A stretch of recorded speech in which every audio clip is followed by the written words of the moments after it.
Salam alaikum.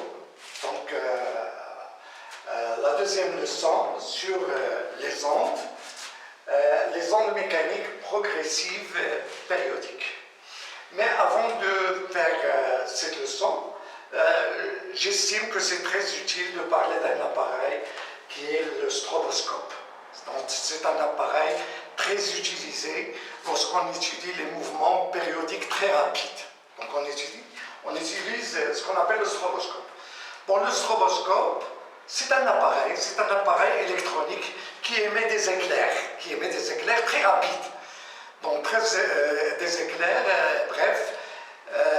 pendant des intervalles de temps successifs et égaux. Donc, le stroboscope, c'est un appareil électronique qui émet des éclairs pendant des intervalles de temps successifs et égaux. TE. TE, c'est l'intervalle de temps entre deux éclairs successifs. Et la fréquence des éclairs, NE, il est égal à 1 sur TE. Bon, c'est le nombre d'éclairs par seconde. Ça veut dire que dans une seconde, il y a combien de TE? Donc ça nous donne le nombre des éclairs par seconde. Et il est exprimé en Hertz. Donc le stroboscope, c'est un appareil électronique qui émet des éclairs pendant des intervalles de temps égaux à TE.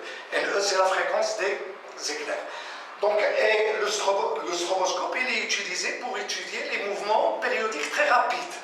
Donc, cet appareil permet d'étudier les mouvements périodiques rapides. Exemple, étude de la rotation d'un disque blanc possédant une tache noire. Donc, on a un disque blanc possédant une tache noire et qui est en rotation très rapide autour d'un axe delta qui passe par son centre.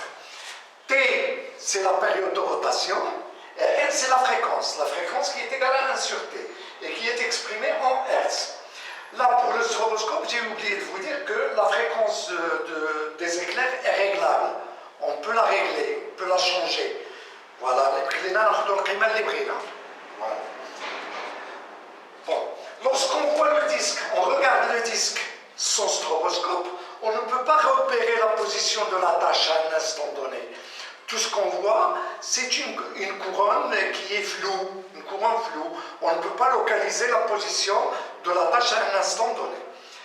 Et si on utilise le stroboscope, maintenant on va regarder le disque à l'aide du stroboscope. Donc tout d'abord, il y a un phénomène qu'on appelle l'immobilité apparente.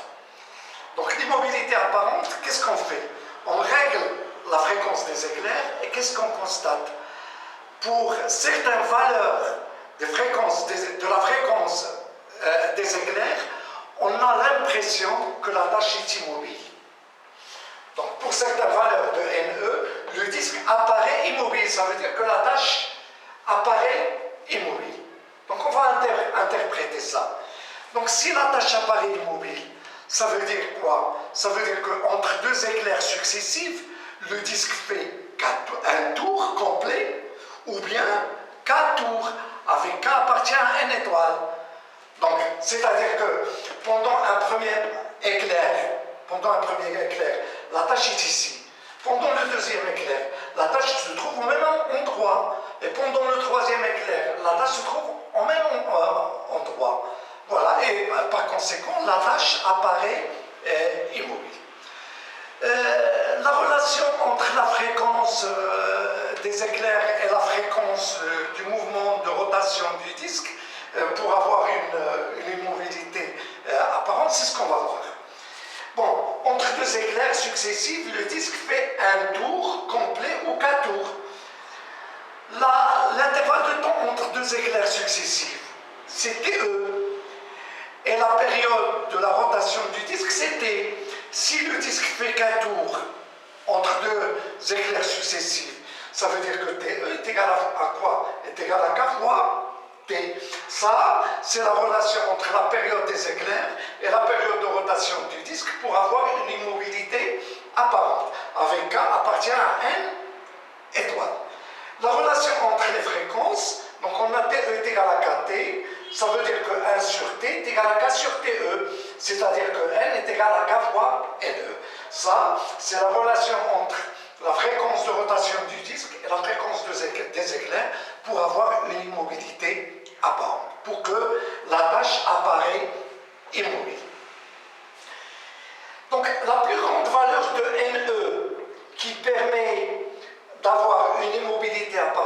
lorsque K est égal à 1, ça veut dire que lorsque NE est égal à N. Donc lorsque la fréquence des éclairs est égale à la fréquence du mouvement du disque, la tâche apparaît immobile. Donc voilà, c'est une immobilité apparente. Par contre, réellement, le disque est en rotation. Il n'est pas immobile. Rotation. Là, on a une immobilité apparente. Voilà, on peut faire la même expérience en utilisant par exemple un robinet qui laisse couler l'eau goutte à goutte. Voilà, on a les gouttes là.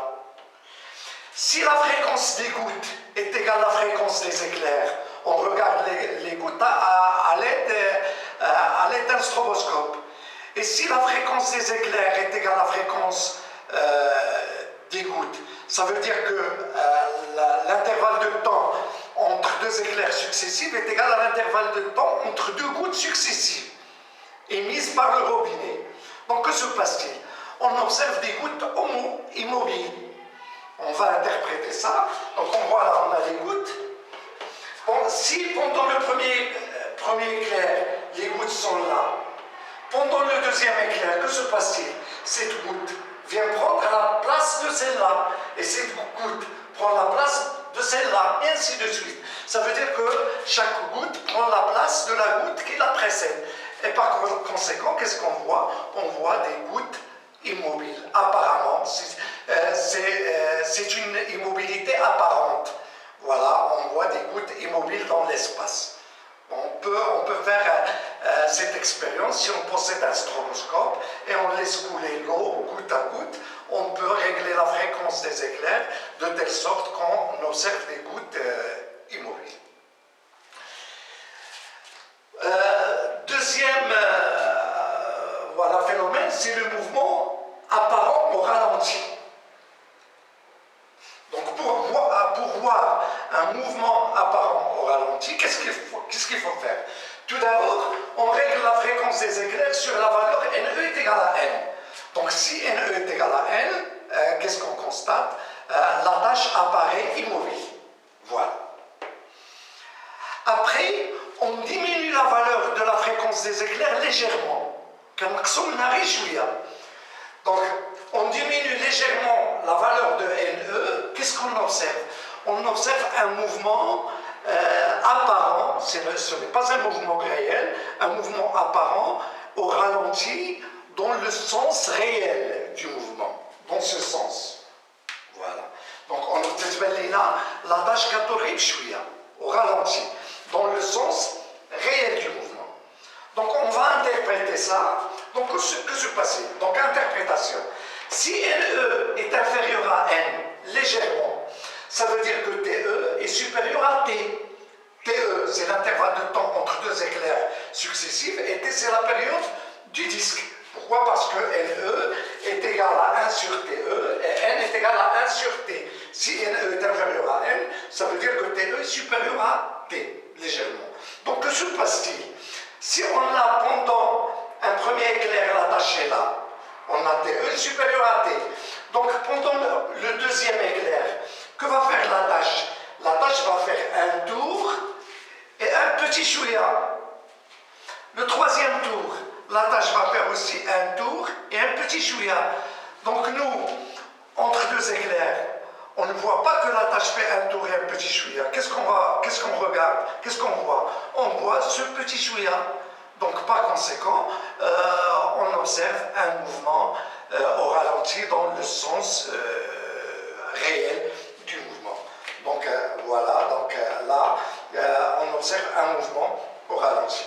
Et on montre que la fréquence du mouvement apparent, donc un mouvement qui est apparent, qui a une fréquence, le fréquence c'est le nombre de tours par seconde, la fréquence du mouvement apparent, NA, est égale à N moins NE. Bon, de la même façon, là on diminue légèrement la valeur de NE, on observe un mouvement apparent au ralenti dans le sens réel. En revanche, si on augmente légèrement NE, ça veut dire que TE devient inférieur à T. Qu'est-ce qu'on voit? Entre deux éclairs successifs, la tâche ne va pas faire un tour complet. Un tour moins un petit chouïa. Et par conséquent, qu'est-ce qu'on voit? On voit un mouvement au ralenti dans le sens inverse. Et la fréquence du mouvement apparent devient négative. Voilà. Là, pour les gouttes, si on diminue légèrement NE, ça veut dire que TE est supérieur à T légèrement. Que se passe-t-il? Donc, entre deux éclairs successifs, cette goutte ne va pas prendre la place de celle-là. Donc, cette goutte va dépasser cette position d'un petit chouïa. De même, cette goutte va dépasser celle-là d'un petit déplacement que j'appelle un petit chouïa. Voilà, ainsi de... Et qu'est-ce qu'on voit finalement? Finalement, on voit un mouvement au ralenti de la goutte dans le sens réel. Et si NE est supérieur légèrement à N, on voit un mouvement au ralenti dans le sens inverse. Voilà. Voilà, c'est tout pour le stroboscope.